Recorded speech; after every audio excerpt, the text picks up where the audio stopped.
ability to protect the man when he gets ill. And at the same time, the man may feel overwhelmed because his natural inclination may be to think first before he acts.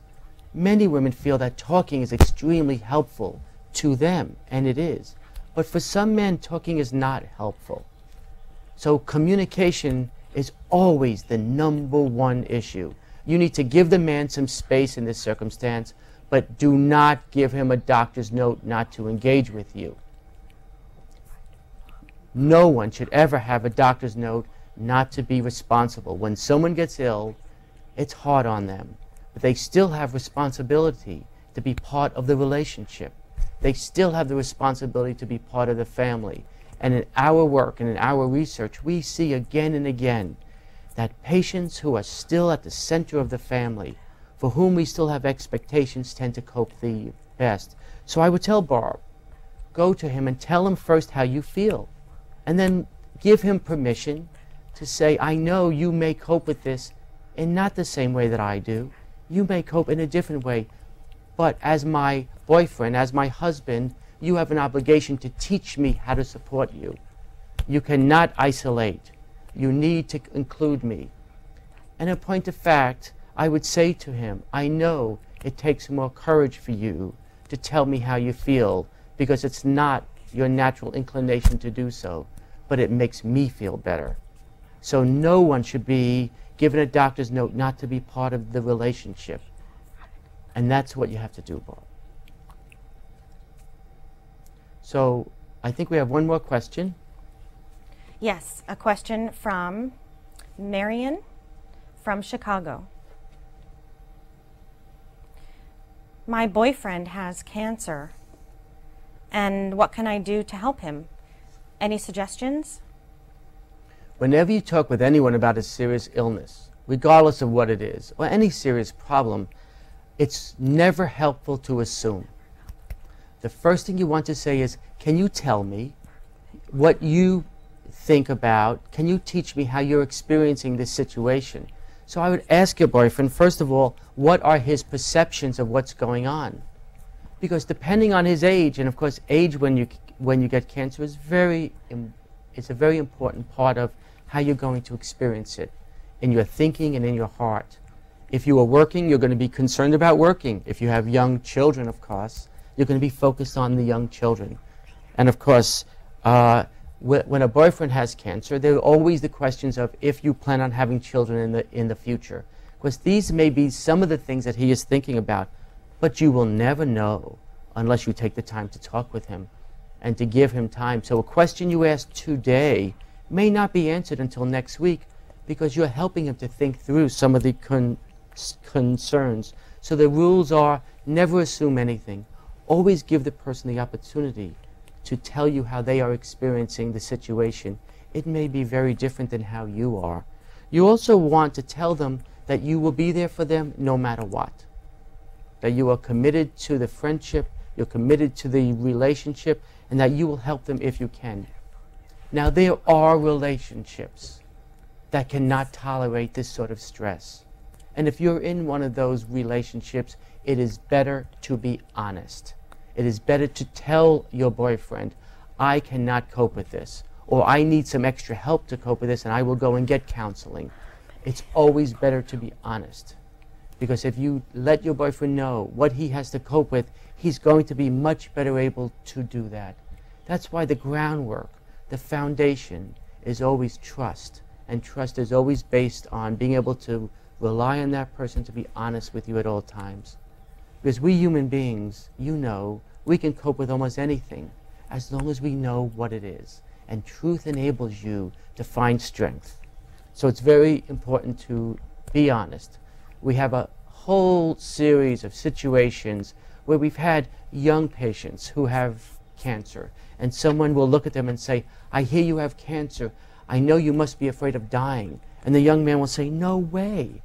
My doctor told me I'm going to be cured, but I am afraid that I might not be able to have children. So that's why it's very important to ask, to stop talking, and to listen. And sometimes it can be done in a letter. Sometimes letters can be very powerful if you write a brief handwritten note saying, I'm thinking about you. I care about you. I want to know what you're concerned about. And I see we have one more call. Yes, a question from Linda from Washington, D.C. A good friend of mine has cancer, and I haven't spoken to her in a while. I found out about her cancer through another friend. If I want to go visit her, should I tell her I'm sorry to hear that this happened, or how do I approach that situation? How do I start a conversation with her? Well, I really want to thank Linda for asking this question, because if you're a family member, it's relatively easy. You know what the roles are. You're expected to care. You're expected to ask. But you're a friend, even if you're a close friend, something like cancer really makes you think about the boundaries and would it be appropriate? Would it be right for me to bring this up? Because most people don't talk about cancer as openly as they should. Now, if you had a planned visit with this person, you should certainly go ahead. But again, honesty is the rule. You would get there and say to them, I have heard that you have cancer. And you want to confirm that that is accurate. And then you want to ask that person, are you comfortable talking with me about it? Is this something I can do to be helpful to you? We know from much of our research that patients are frequently less distressed, less stressed than family or friends, because they know what they have to cope with. They know what's expected of them. But poor Linda out here, she cares about this person, and she's struggling with her own fears about cancer. And we don't know what Linda's experiences are. They may be positive, they may not be, we don't know. And that can never be a barrier to a friend. Generally, if you have a friend, give them the benefit. Give them the gift of your caring. Invite them to talk with you. And if they do not want to talk with you, respect that and let them know. If they change their mind, Linda, you can go back next week. Because if this person just found out they have cancer, they may not have thought through what they want help with, or have had time to even know what to ask you for. So, Linda, that was a superb question and a very difficult one. So I'm glad that we're really getting to some of the difficult issues here, and we encourage more of the callers to come in with those difficult questions, because this conversation we are having is the beginning. If you go to the website that you will see at the end of the show, you will know that this is the beginning of a conversation, and this is one of the times that you can ask others who have gone through this, the sorts of questions that you cannot ask really generally every day. So thank you, Linda, for that wonderful call. And I see we have one more caller coming in now also. Yes, it's a question from Bill from California. My wife just found out that she has cancer, and she's really upset, and she's crying, and she's very emotional. How can I deal with that? How can I handle that? If I think about one of the most upsetting things, it is hearing men tell me how painful it is when they see someone who they love being hurt or crying.